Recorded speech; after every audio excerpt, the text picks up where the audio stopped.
This is Mari Robeson of Love Lulu Creative, a podcast that supports and celebrates artists and creative entrepreneurs while giving back to the community in a unique and meaningful way. This is episode number 6. I am so excited about today's episode. I have been wanting to have this powerhouse creative entrepreneur on the show since I first had the idea to have this podcast. Today on the show, I have Laurie Laizure. She is the founder of the interior design community. This community currently stands at over 100,000 members, and it is growing. Laurie, she's just such an amazing person.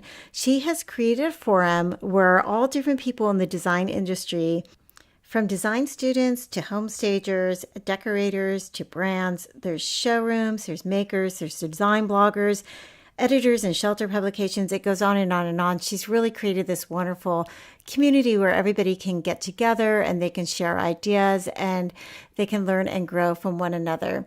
How she got there is so interesting, and she takes us on her creative journey. I'm really excited about today's show. I hope you will enjoy it just as much as I did. So here we go. Stay tuned. Hi, Laurie. This is so exciting to have you on the show. You're one of my absolute favorite people on the planet, and definitely through Facebook and social media. So I feel very honored that you're here to talk with me today. So thank you.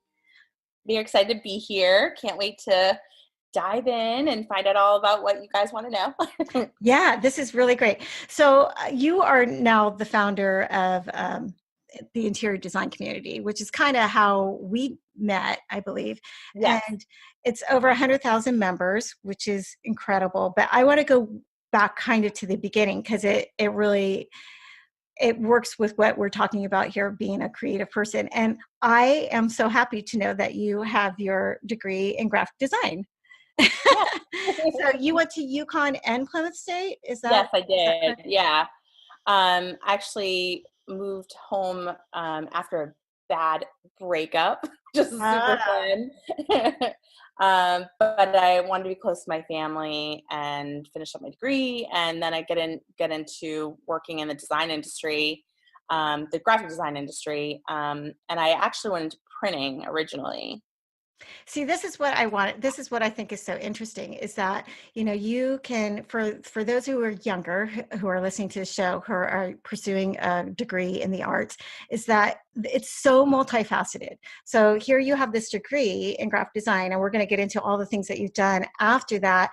And it's taken on all these different forms. And now it's this amazing community that you've built of connecting all of these creatives. And I mean, hats off to you, but that's when I hear people say, oh, why are you an art major? You can't do anything with that. But the point is you absolutely can. And you're a perfect example of that. So in fact, you're kind of like a Swiss Army knife of like everything. I mean, you're a social media genius, you're a graphic designer who does these hilarious memes that make me laugh out loud on my phone. Connect all these creatives, you're a trend spotter, and you're an activist. I mean, you're just wonderful. Oh, thank you. So let's go back to that. So you graduate in and you said you went into what you went into. So I worked in the printing industry and the graphic arts industry specifically, and my job was really to work with materials for fine art reproduction. So I sold a lot of canvas. I developed a lot of canvas lines that would work with, wide format printers, big printers that would reproduce art. And we worked with lots of different art reproduction houses across the country. And I helped develop product lines and, that would work with specifically for that. I mean, it was really in its infancy. It was a kind of a newer industry. Yeah. People, were doing these great printing, they were doing prints for signs and graphics that you drive by on the highway. But once the detail and the resolution got better, obviously they wanted to try to do fine art, but materials really weren't very archival at that point. So it took a lot of development to make products that, wouldn't crack or yellow or, the inks would last, Mm-hmm. and someone could purchase a giclée print to hang in their home, and it wouldn't fade within, days, even months. So I actually, know the guy who invented the term giclée, and Which has a very Dr. Gann. interesting meaning to it. We'll let Yes, it does. people Google that. Right. Google it. It's not a fine art, really. Yeah, that's actually pretty funny. Yeah. Everybody, you can go ahead and Google that, but I'm not going to discuss it right here. Right. But that's funny that name stuck, and it's what we call fine art. It is what we call it, and it is what it is now. He was Jack DeGan was working with Iris printers, and they continually they're a drum-based printer, and they continually spray the ink. And he has French last name, but does not speak French, so he just looked up something to spray. Oh God! And didn't know what it actually meant, and that has how giclée became fine art prints. Okay, we'll let everyone just use their imagination on that one. But it is an interesting little tidbit in history, right? Because that's what everybody always, that's what artists use. Oh, absolutely. To And you reproduce can go the into any, you can go into any fine art, shop in the country right now and purchase a giclée for thousands of dollars. So that's really interesting. Yeah. So you were doing that for a while, which is fascinating because that kind of really gives you the background, the science on all the printing details that go into it. And then you kind of moved into getting into wallpaper. Yeah. So, that industry sort of developed into lots of different fabrics, and wallpaper was one of them. And I just really thought it was an interesting product. I thought, to be able to, put wallpaper on your walls and then peel it off, and it doesn't damage the wall, and it's, beautiful. You can print whatever you wanted. It's still in its infancy, that industry. And I think that industry will grow over years, and it will become like everyone will have custom printed wallpaper at some point in time, just like the art industry. They used to do everything by lithograph and serigraph, and then digital printing came in, and you could actually do short runs and have unique designs on the fly. And it actually saved money for the industry because you didn't have to have a huge inventory in order to do one run of a particular image. I think that wallpaper will be very much the same. You really move with the times and change, colors and styles with the seasons. And I think that digital printing for wallpaper will be, will grow and grow as we move forward. And a lot of fabrics. I mean, digital printing is, they're printing directly on carpets. They're printing directly on, all sorts of different kinds of fabrics that we use for everything from upholstery to, drapery to bedding, now. And these prints are done even more and more eco-friendly and more long-lasting as time goes on. Yeah, I remember when I got into digitally printing and into using it onto fabrics and doing pillow designs. And that was a really interesting time because that was probably about 10 years ago. And I remember talking to people all over the world about there has to be a way to digitally print this on fabric instead of do the old silk screening where you have to buy 1,000 yards of fabric just to make it worth your while. And you can only print 1 or 2 colors. And so it was kind of an exciting time when that technology came out because it just really opened up what could be created for the home decor industry. Right. And you're seeing businesses really blossom from that, like custom printing, like Spoonflower doing custom printing, or, some of the, main, direct to consumer businesses doing, everything from Christmas cards that are custom printed to home pillow, pillows with your dog's face on it. Right, I right. mean, that's just going to grow over time. Yeah. Um, It's kind of interesting. It reminds me of when, this is how old I am, but it reminds me of when the personal computer came out, and people were like, and I was doing a lot of graphics at the time, and people were like, "Oh no, you're not going to have a job because everyone can do their own brochures now." And then over ooh, time, it was like, "Oh yeah, but they have no sense of design." skills. Yeah, I'm like, okay, good. I still have a job. Right. So, but it's kind of nice how the technology has freed up the artists to be able to put their painting on a pillow or put it on a drapery fabric or put it on a wallpaper, and create repeats. It is a really, I mean, it's exciting to be able to do those things as an artist, to have it be able to put it Right. on all those different You know, applications.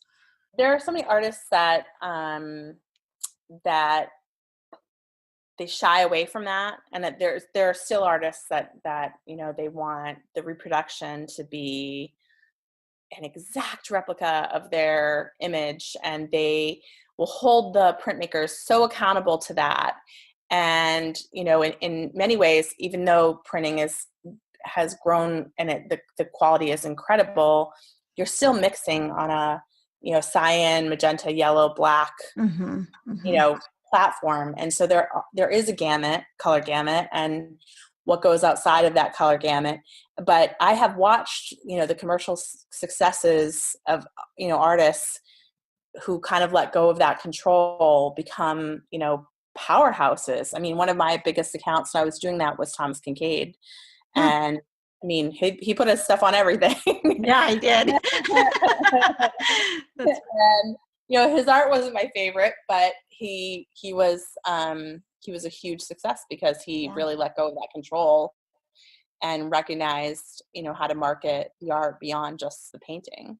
Yeah. No, that it's great, and a lot of people love his work. Oh So yeah. so then you started your own company then, correct? Was that the next step of what Yeah, happened? that was the next step. Is I started a consulting business where I worked with different large printmakers like Kincaid and other big companies that did printing in house, and they wanted direct to the manufacturer products, and I would put together really specific products to their line Hmm. for them.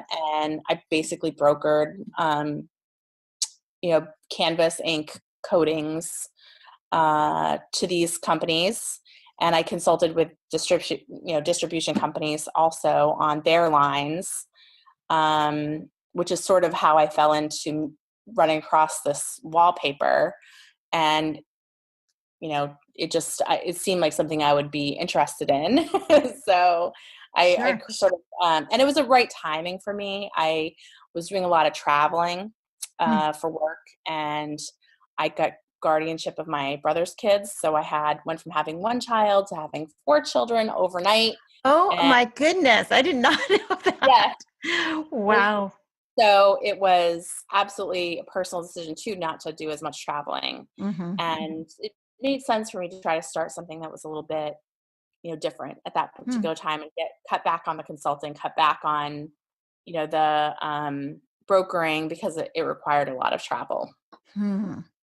Yeah. Wow. Wow. So you started customized walls. That Yeah, was your baby that you started. it And was. when you started that, did you have the intention of like, I'm going to start this business, I'm going to build it, I'm going to sell it, or Yeah, was like, this is that going to was be my the forever thing? that was the plan. I didn't really have a huge tie to it. I just wanted to have something to do during the day that would, be new and exciting for me, and I wanted to be able to be home when the kids got home from school, and be able to bring them to doctor's appointments and counseling appointments and whatever I needed to Mhm. do. So it made perfect sense for me to do this for the short term and build it up and then sell it.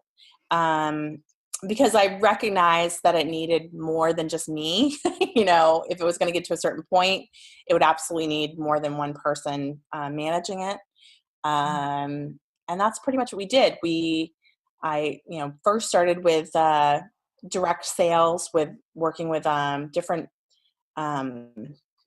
high-rise apartments and, getting our product approved so that because it was removable and it didn't leave any damage to the walls.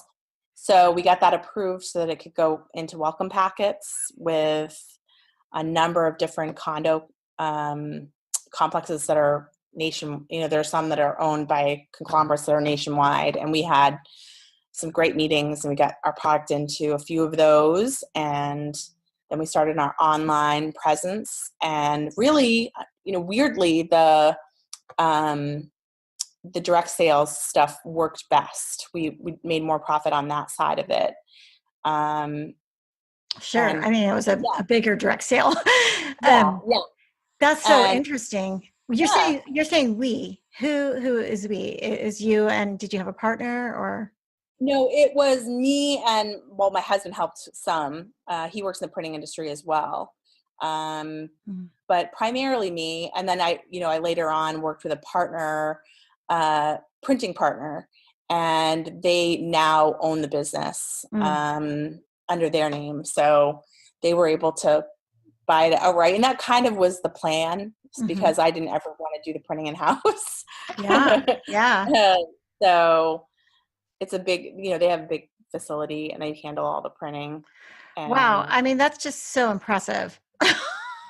It's just so impressive that you're like, I have this idea. I'm going to start this company. I'm going to go sell it nationwide. And I mean, it's really amazing. And I think that that's an important thing for people to understand, that when you're starting a business, what's the intention of the business? Is this something like, for me, my name is on it, so I'm probably never going to sell my business. But if you're going to have the intention of selling the business, you kind of approach it a different way. Sure. And I think you have to know what your abilities are and how you can grow it. And I think there's some really great design industry people that are doing some amazing things growing their business and how they're growing their business and how they're ramping up, and they're doing some really smart things. And I think that that's really where you can separate yourself, is, understanding what you have the capability of doing pretty early on, Right. and setting those limitations for yourself so that when you get beyond that step, that you have an action plan to take to the next level. Right. And what you were saying, sorry, I didn't mean to cut you off, but what you were saying, it's like something that you can get excited about. It was something that you got excited about wanting to do. And that excitement transcends, and other people get excited and they want to be part of that.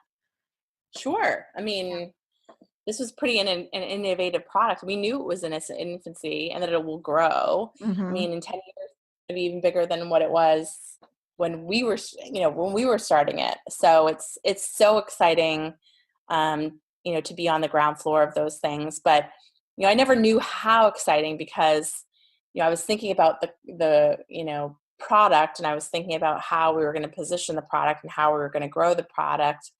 But I didn't really do a lot of thought until I really was starting to dig in and how to reach, specific industries. So And what kind of led you into working with interior designers? it did. I mean, I really wanted, I obviously wanted designers to get on board because they buy more than once. They wouldn't just be buying the product one time. They would continue to buy the product because they would see how interesting it was and how great it was for the consumer, and that they could design something themselves. They were a little bit more design savvy than the traditional homeowner, So to me, they were a great market. But I also noticed, I was really digging in to learning about websites, learning about social media, and finding that, there have to be some more people in this industry that are having the same kinds of issues I am and the same kinds of questions that I have. And, I have some tips. They might have some tips. Maybe we should share this and learn from one another and, help each other grow. Maybe they could learn a little bit about me, what I'm doing. I could learn about them, what they're doing. And it would be a win-win for everyone. I completely 100% connect with that. The collaboration over competition. And I feel like social media is such a great tool that we can use to help and support each other. But it takes someone like you to say, hey, let's all bring each other together. Because no one, you have to actually think, oh, look, maybe there's somebody out there that could actually help me. And we are doing the same thing. We might have the same problems. And so are you talking, that was specifically to do with when you were working in the wallpaper industry, or no, Yeah, that's kind of what I you've done with fairly the interior isolated design. myself at the time, because I was working it from home, and I had to learn a lot about websites. I made a lot of like big mistakes originally with our website. Like what? Um, What was a big mistake? Your I big went with the wrong developer. I went with the wrong platform. mm, I went with Joomla. I probably should have gone with WordPress. I mean, it was all brand new. I mean, who knew right. what to pick at that particular time? Um, I wanted something that I could easily, run on my own after it was built. And I didn't end up with that, because it was just, there really wasn't anything that was so super user friendly Mm-hmm. at that particular time. I mean, it's gotten a lot better. I Oh mean, yeah. there are WordPress sites that are very, very simple and WYSIWYG, and you can, take a picture and put it exactly where you want it. But even now, it's not super, super easy. Mm-hmm. It'll get easier and easier as time goes on, Mm-hmm. because it's still in its infancy. It's still, we're just really touching on building websites, and it will get even easier over time.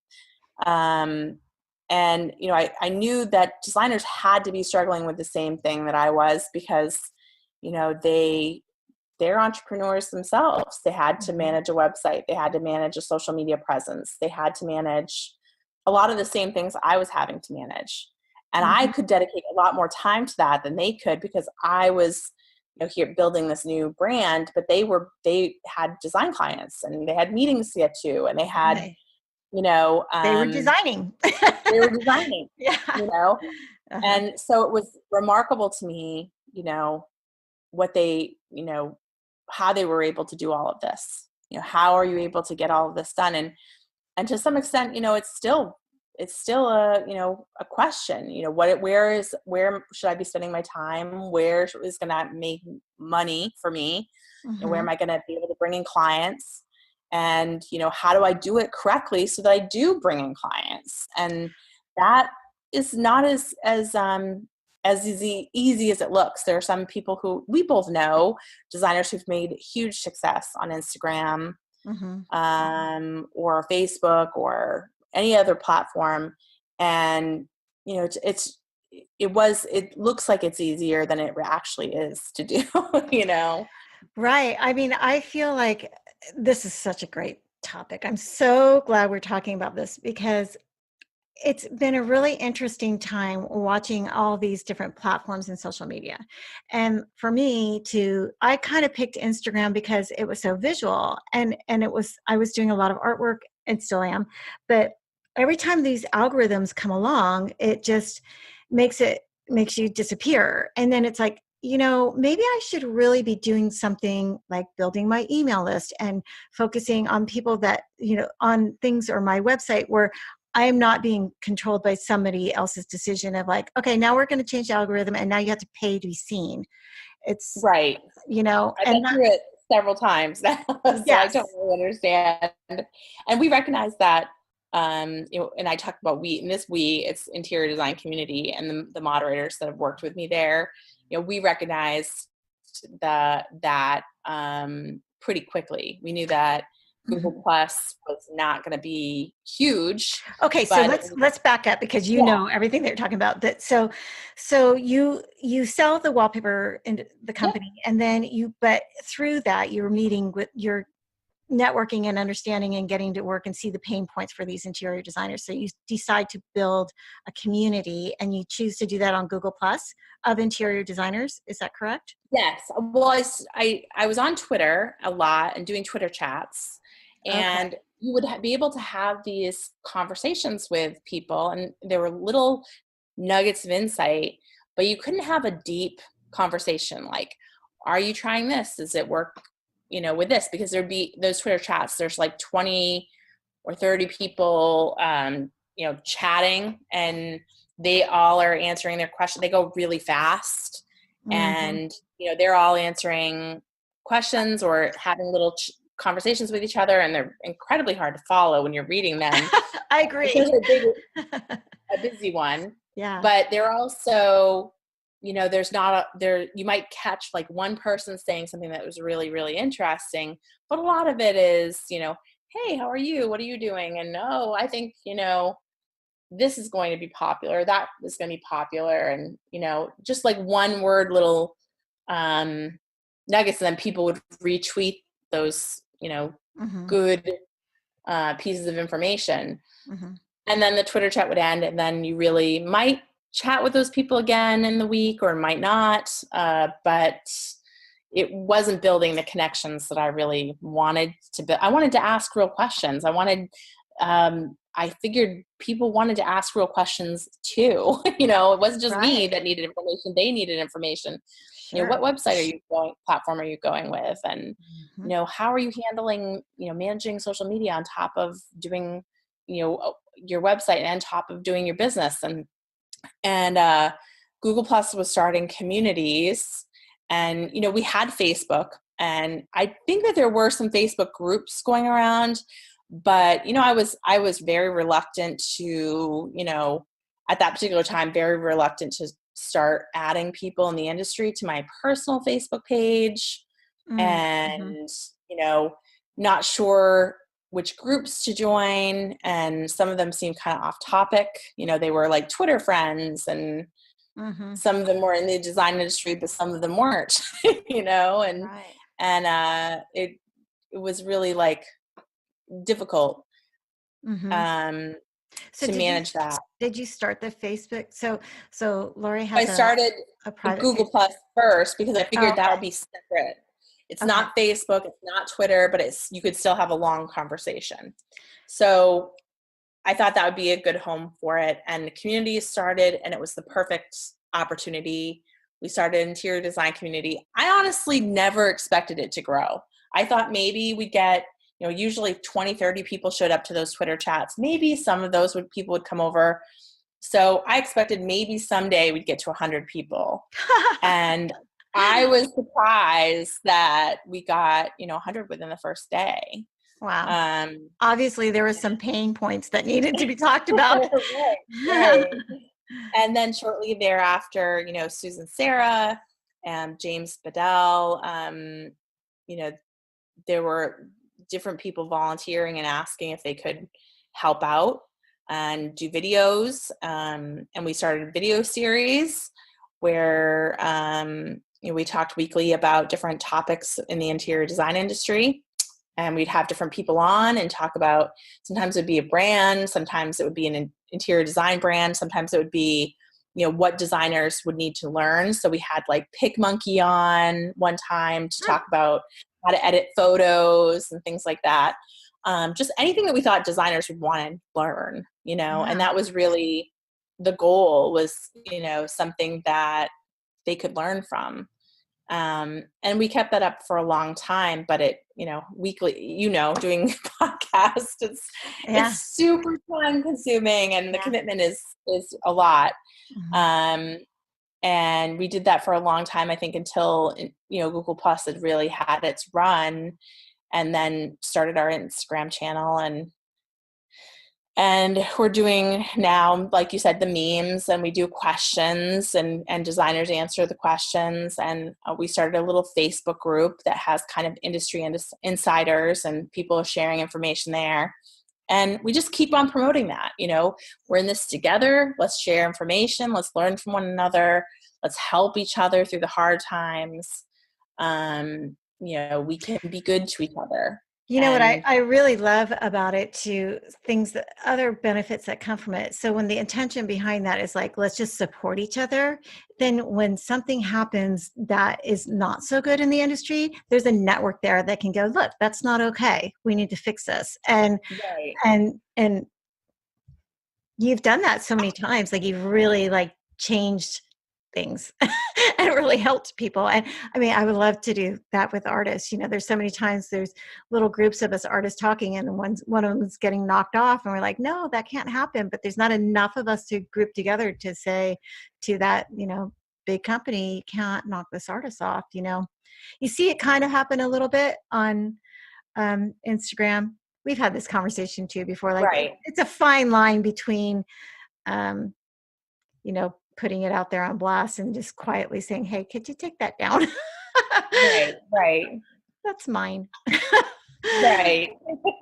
but I love that you've created that. So there was Google Plus, and then there's the Facebook group, which is totally, I love the Facebook group. It's a private group, but it's super helpful to listen, hear, and see the conversations that are happening in there. And then you have started your own website now, correct? Yes. Yeah. And I'm passively growing that this year. Not really, it's not a huge focus, but it is something I'd like to see grow, particularly because of the Instagram audience that we have. We have Exactly. such a great Instagram audience, and they don't have access to our Facebook group because our Facebook group is small intentionally. But they have a lot of the same problems we experience on Twitter, which is they can have little conversations with each other, but it's stilted. You really can't have like a deep, meaningful, where everyone's getting a notification about, if I post on it, that I'm getting all the notifications on that post, like you would on Facebook. So you can join the whole conversation. You can comment, if somebody makes a good comment, you can comment under theirs. And believe it or not, we actually do have members that do that, but that's because they do it on their own. They come back and check a particular post. And they will comment under a particular comment they thought was funny, or the particular comment they thought was really interesting. But that's not the norm, because it's not the way Instagram is set up to have it's more, put a piece of work out there or a question and then have a bunch of answers, but not really having those answers meet each other, those people meeting each other. And I'd like the Instagram audience, where we have like 90,000 followers on Instagram, to be able to talk to each other and share information, because they hold the answers to a lot of their issues. I mean, we get a lot of these questions from the designers themselves, and they might say, ask us, multiple different questions, but, they can help each other. Absolutely. And that's really what happens on our Facebook group organically. I could be gone from that Facebook group 100% and not participate for the ongoing. And I believe it would be strong because, people come in, they ask their questions, other people answer it. And, yes, I've had to step in and lead at times, or there's been disputes, but for the most part, our rules are, pretty simple. Just respect one another, be respectful of each other, and, don't share what's what's here in the group outside in the world. And, and I think you don't try to sell anything, that kind of thing. Right. I mean, you definitely feel like you've created a nice environment there for people to just network, and really, it's a super helpful place. I mean, I pop in there a lot just because it's interesting to me. I'm not doing as much interior design work now as I was when I first was involved with that, but it's still my love, and it's still something that I still pursue. So it's a great group, and I love the Instagram. I literally like crack up at all your things. You totally get the whole designer's mindset. Right. But I'm frustrated. I'm a little frustrated with Instagram right now. So I'm looking for other avenues where people can find connection. And that's when I was so excited that you did start this other website, because I think that people should go there. That's really going to be a great place for interior designers and those within that industry to connect and support one another without worrying that their post or their voice isn't going to be heard because it gets shoved away with an algorithm change. That's what happens to so many of us, and we have to build again. We had like 40 to 50,000 members on Google Plus when Google Plus started to lose momentum, and we knew we had to try to capture some of those members to come into our new community on Instagram, and we were able to sort of build momentum there because we were new to it. They were it was new in its infancy as well, and so it was easier to sort of gain an audience. You weren't being subjected to any algorithm change. I mean, who followed you saw your stuff, and you could build. Wow. I wish it would go back to that, please. Me too. Because it's crazy when a post does sneak through to my whole audience, because now the way it works is it has to get immediately a lot of attention. Mm-hmm. So they want to show it to 5% of your audience, and your 5% of your audience has to immediately start liking it for it to grow to 10% of your audience sees it, and then they have to immediately start liking it so that 20% of your audience starts seeing it. And every once in a while I'll get a post that must have hit that algorithm. Yeah, me too. I will get an outrageous amount of likes, an outrageous amount of comments. I just did a post that I think got 300 some on comments and well over 3,000 likes. And but that's not the norm. I might normally, and I have all of my followers, to my knowledge, are legitimate. Like, I didn't buy any followers. I mean, there could be some that, some of these farms, they follow anyone's account. So just like Facebook, these places that do, Instagram follows or Facebook follows, they have to follow legitimate accounts too, so that it looks real, like so that their fake accounts look real. And I might have some of those on our following me, but for the most part, we look at the followers that come in, and they are almost always look very much like a traditional follower, somebody who's in the industry of interior design, and their name suggests that. So it's all organic growth, but we're not getting.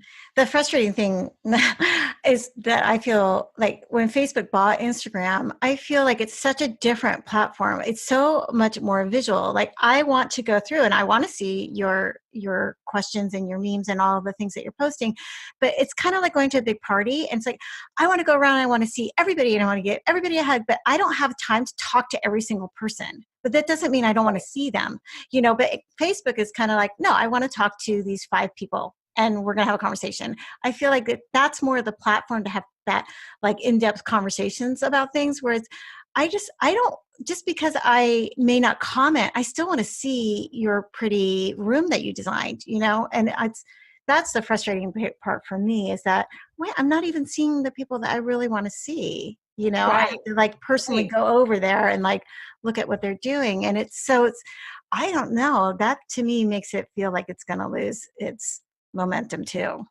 So I think, it's going to get even more pay to play. They're going to, people who have a business account are going to experience much lower, Yeah, that's what happened with me. And I can see already brands, I mean, brands are already sort of faking it.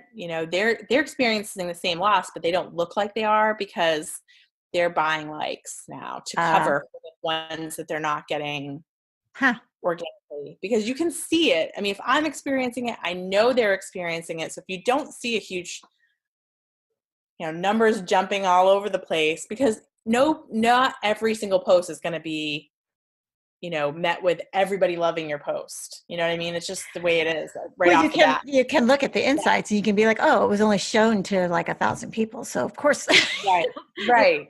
Out of thousands of people, if only 1,000 see it, it's like, well, that's not going to get the amount of likes.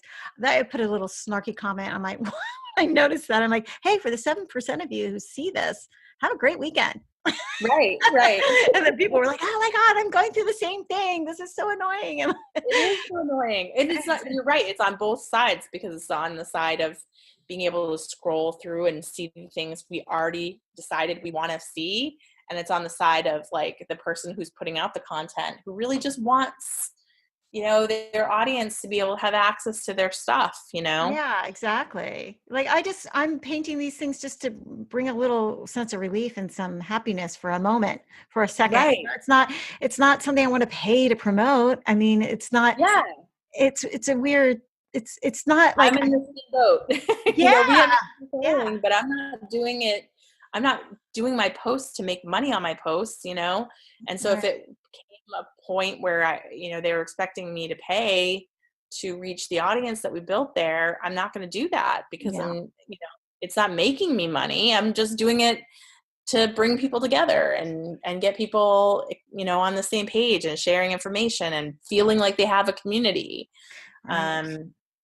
So I love that you did that. So you took that, you ran with it, and you've created this new website, which I hope that the people who are listening to this that are in the industry would like to head on over to that and join that, because Yeah. a great community that you've started yet again. I Why mean, not?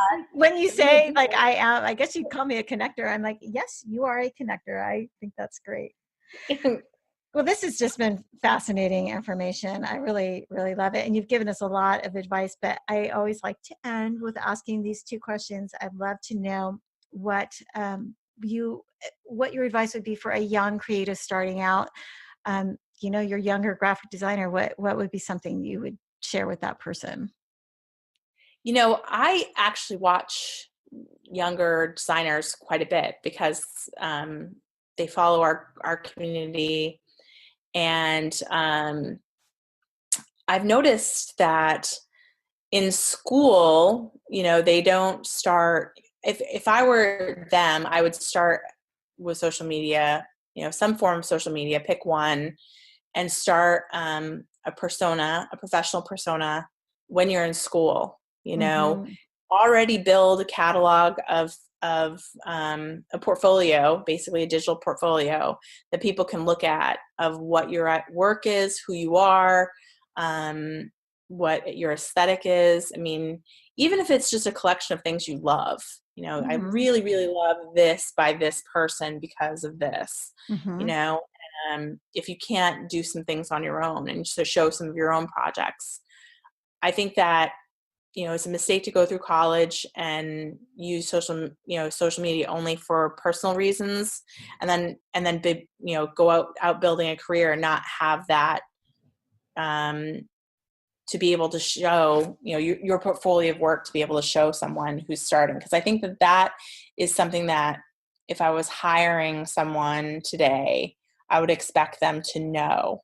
I would expect them, a designer is going to hire you because they want to take things off their plate that they don't love doing. And I Mm-hmm. can tell you that they don't love social media. Mm-hmm.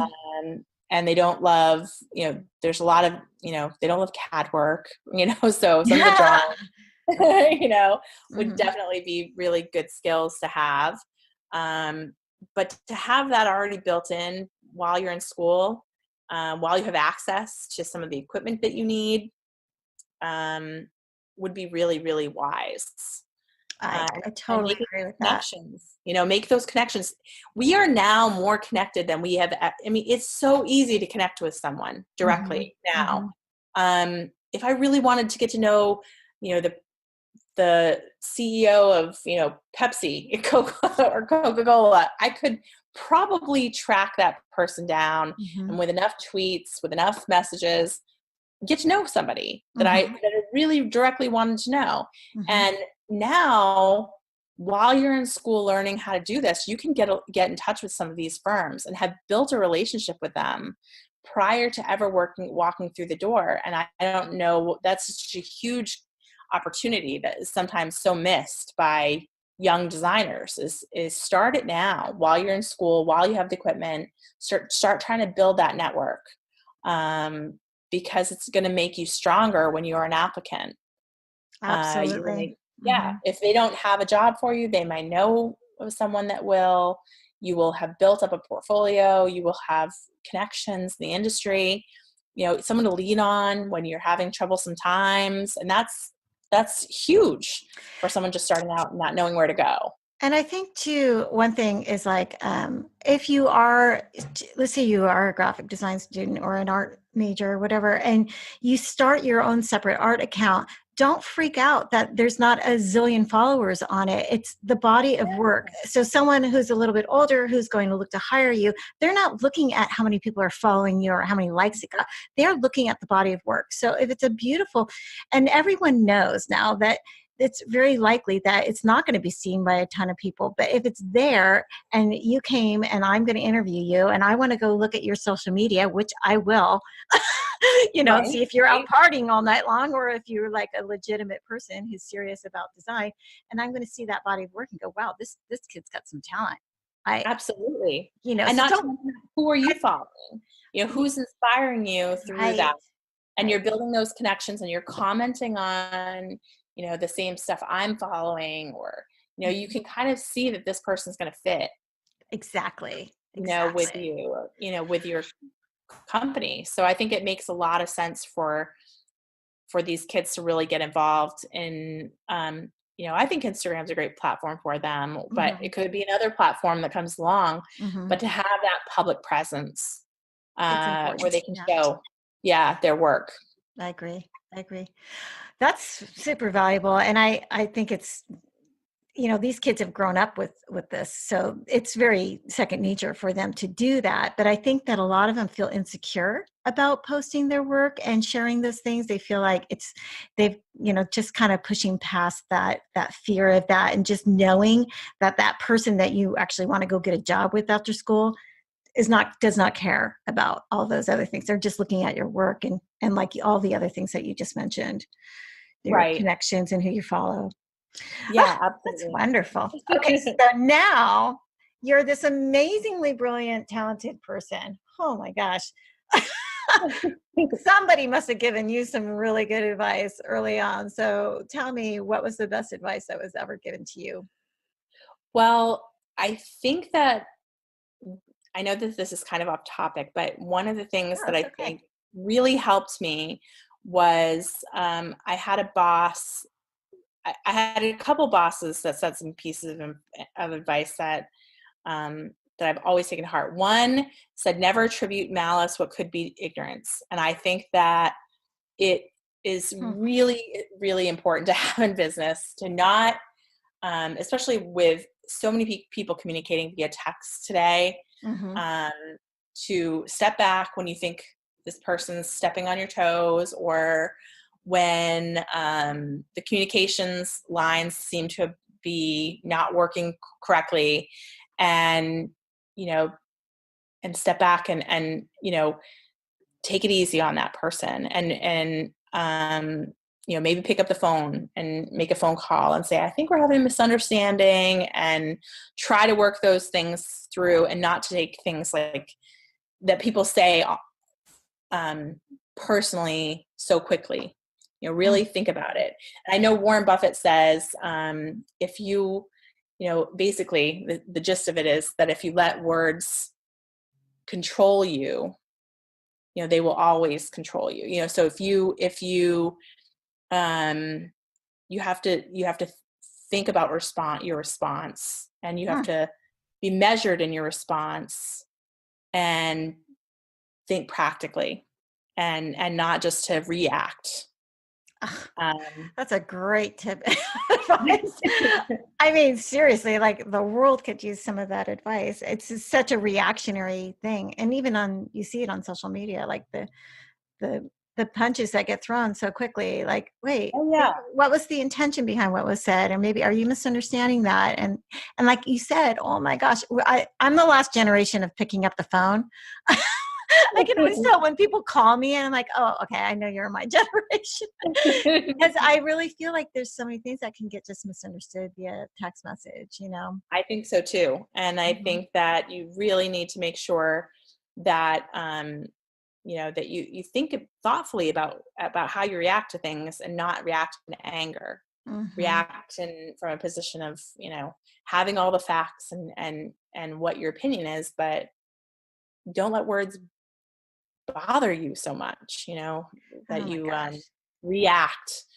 And then the other piece of advice, and this comes much later in your career, is I had a boss once tell me, at a certain point in your career, they pay you for what you know. They don't pay you for what you do. Hmm. And I was feeling guilty, I think, about how much money I was making from, such a little work. You know what I mean? In the end of the day, sometimes you can do little amount of work and make a lot of money. Mm-hmm. And you're thinking, like, do I really deserve this? Is it fair that I'm making this money now that I've become successful? That fraud syndrome comes in, and like he said, at a certain point in your career, they pay you for what you know, not what you do. Mm-hmm. And sometimes you just know that piece of information, or that that bit of experience, that that you're worth it, and be okay with being worth it. Sure. Yeah. And also, like, just that little nugget of information that you had that could possibly save them thousands of dollars. So Absolutely. it was absolutely worth paying you X amount so that you could I save can them tell a ton of money over there. Right. I can tell you, when I first started doing selling campus to Thomas Kincaid, they were paying, I want to say, 3 times as much for a roll of canvas as what I ended up sourcing for them. And the product wasn't good. It wasn't really a high quality product. And so I was able to find them a better product at about a third of the price, but I was making an astronomical amount of money from it, and thought, this isn't really fair that I'm able to do, basically they would put in a PO for 3 months, and, I made well into 6 figures for that account, when I would only hear from them, every 3 months with a fax. You know what I mean? Yeah. And I would fax it over to the supplier, and I'd make sure everything goes out on time. And, but and you, over time, you think, well, this isn't really fair that I'm making this much money off of this account, because it's such little work. But it took me so long to, meet them and introduce them and test the product. And I knew the products, and I tested the products and done weather testing on the products. And so it was the information I knew that made it valuable to them. And that's why I was making that amount for such little work. But you feel sometimes like a fraud, because you have this little piece of information, but it's incredibly profitable to you, but it's also profitable to them. And, you have a hard time justifying that sometimes. I think women especially have a hard time justifying that to ourselves. Like, are we worth that? Is it fair? Are we being fair? And yes, we are. Yeah. I mean, I don't know. I don't have any problem with that. I mean, I knew for years doing interiors that I was saving them thousands of dollars just by the experience that I had, that I knew that if you moved the bar to the center of the restaurant, that's where you're going to make all your money. And I still love walking in that bar, and the owner would be like, hey, there's the gal making me a ton of money. And I'd be like, that's right. Thanks for listening. Yeah. Right. I mean, that's the things that, I think it's very true with interior designers. When people go, oh, I saw that on Pinterest, or I saw that on Health, I can just recreate that. Well, okay, have fun with that. Because if you hire an interior designer, it's going to get done a lot quicker. It's going to be much smoother process, and they're going to offer something to the table that you wouldn't even thought about. And they'll get so into your head, they're going to know what brings you more joy than you even know. And it's so valuable. It's a really valuable, I guess it's a luxury to hire a designer, but it absolutely saves them money. I don't know why I went on that tangent right there, but it saves them stress too, because I talk to designers all day long, and they say, there's so many fires that I put out before the client even knows about it. Absolutely.